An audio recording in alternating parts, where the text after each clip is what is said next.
eu vejo essa lei, que eles estão intitulando Lei Paulo Gustavo, como uma alternativa para continuar usando o dinheiro público sem nenhum tipo de critério ou sequer de desenvolvimento de política pública.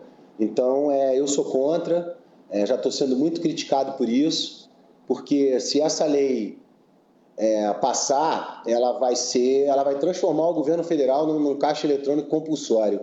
E isso não significa que essa verba vai ser aplicada realmente na cultura e principalmente, né, acredito muito que ela vai ser transformada num palanque político-ideológico, que não é a função da cultura, né? Eu acredito, assim como eu tenho a confiança do presidente Bolsonaro, em fazer uma política pública que chegue ao homem comum, né? Nós somos um país continental e a gente tem que tomar conta de todo o continente, né? De todo esse Brasilzão aí, nas suas manifestações culturais.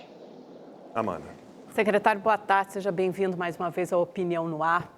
Secretário, os defensores... Boa tarde, Amanda. Boa tarde. Os defensores dessa lei alegam, e eu fico pensando mais ou menos se ela não seria, de alguma forma, uma substituta da Aldir Blanc, que empregou 3 bilhões de reais na cultura num momento muito difícil da pandemia, foi muito bem sucedida.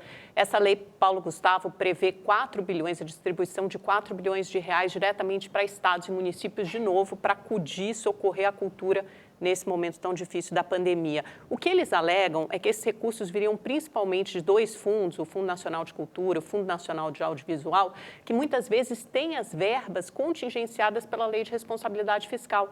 Então, normalmente, essas verbas ficam congeladas e não são acessadas pela própria Secretaria da Cultura. Nesse sentido, não é importante a gente ter esse fomento, quer dizer, irrigar lá na ponta, nesse momento de discurso, de recursos mesmo, então, poucos recursos, né? Sim, Amanda, eu concordo com você, tá? Os 3 bilhões de reais da Aldir Blanc, eles estavam ligados ao nosso orçamento, digamos, de guerra do ano passado, né? Foi um momento muito crítico. Eu fui um apoiador da lei, né? Inclusive, Amanda, o governo federal, ele distribuiu esse recurso em tempo recorde.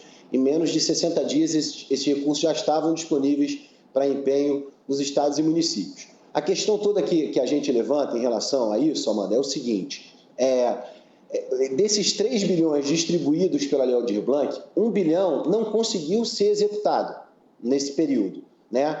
Então, o que a gente fez? A gente autorizou que os recursos empenhados em 20 pudessem ser executados em 21. E depois estendemos o prazo de prestação de contas para março de 2022, para que os entes públicos tivessem tempo hábil para distribuir esses recursos, certo? Então, até aí, Amanda, está tudo bem, apoiei, a nossa equipe aqui da Secretaria trabalhou incansavelmente para que esses recursos pudessem ser distribuídos nesse tempo que eu falei para você.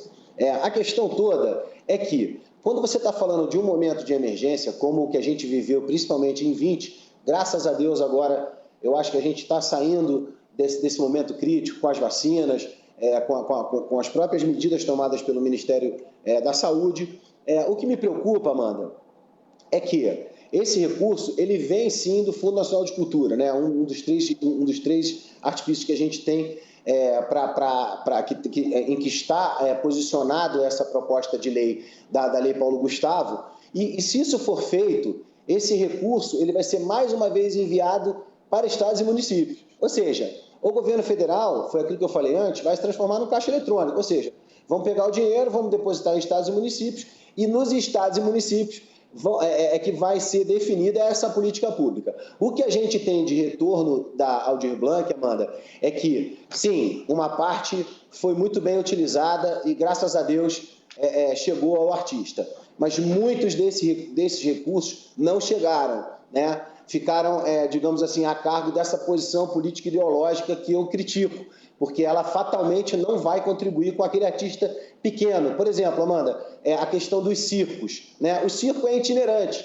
Teve muita prefeitura exigindo o CEP do circo para poder receber o recurso. Então, o circo, que é uma manifestação cultural extremamente popular, né? Que está há milênios na história da humanidade, ela não foi beneficiada pela Lei Aldir Blanc, temos muitas críticas em relação a isso e outras críticas também. Então, Amanda, o que me preocupa é que se essa lei passar, a Secretaria de Cultura ela não vai ter papel nenhum na definição da política pública.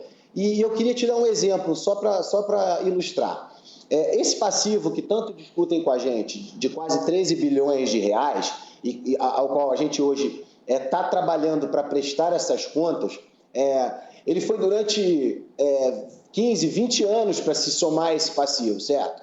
Se a gente liberar, como nós liberamos no ano passado, como eu falei antes, pendurado na E106, né, que era um orçamento de guerra, penduramos esses 3 bilhões, 1 bilhão desse dinheiro não conseguiu ser executado, tá? Então, se a gente está falando de 4 bilhões por ano, né, a cargo de estados e municípios, como é que a gente vai prestar conta disso? Né? Em 3 anos, a gente já vai ter chegado nesses quase 13 bi.